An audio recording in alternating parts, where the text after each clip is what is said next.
Okay, review tayo for your coming civil service exam. And now, sagutan natin tong math problem na ito dahil marami pong ganitong lumalabas. Number 1, after a 12.5% increase of rental rate, John is now paying 18,000. The question is, how much was his previous rental rate? Bago po natin sagutan yan, sa lahat po ng gustong mag-self-review, meron po kaming soft copy for only 50 pesos. We also have hard copy available on our TikTok and Shopee account. Just message us on our Facebook page, yung link po ay nasa bio.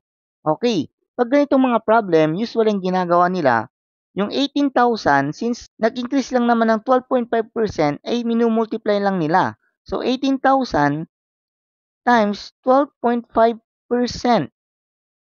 is equal to 2,250. At yun lang yung pinagdididak nila dito sa 18,000 kasi nag-increase nga daw siya. So, pag dinidak natin yan is equal to 15,750.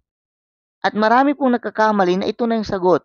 So, basically, hindi po yan yung sagot. So, let's analyze the problem at ilagay po natin into equation.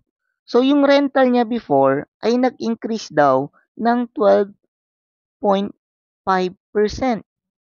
Okay, yan yung rental niya. Is equal to 18,000 na binabayaran niya ngayon. Kasi ang tanong po ay yung previous rental rate. So, ito na po yung equation natin. Okay.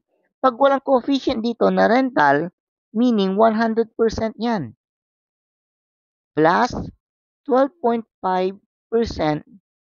R is equal to 18,000. So pagkatin natin, 100% plus 12.5% is equal to 112.5% R is equal to 18,000. I-convert na natin tong percent. So 1.125 R is equal to 18,000. Okay. Since R yung hinahanap natin, ilipat lang natin dito sa kabila. So, R is equal to 18,000. Since pang-multiply dito, pag nilipat natin sa kabila, ay pang-divide na ito. So, 1.125. Since whole number tong 18,000, gawin din nating whole number itong 1.125. Lipat lang po natin sa tatlong decimal. Okay. Pag naglipat po tayo dito sa denominator, automatically maglilipat din po tayo dito sa numerator. So, lipat tayong tatlo. 1, 2, 3. Okay. So, 18 million divided by 1,125 is equal to 16,000. Therefore, the answer is letter A. Okay. So, i-check natin. Pag tama ba yung 16,000? 16,000 at nag-increase ng 12.5% times 0.125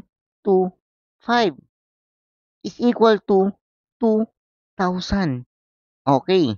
So, 16,000 plus nag-increase ng 12.5% which is 2,000.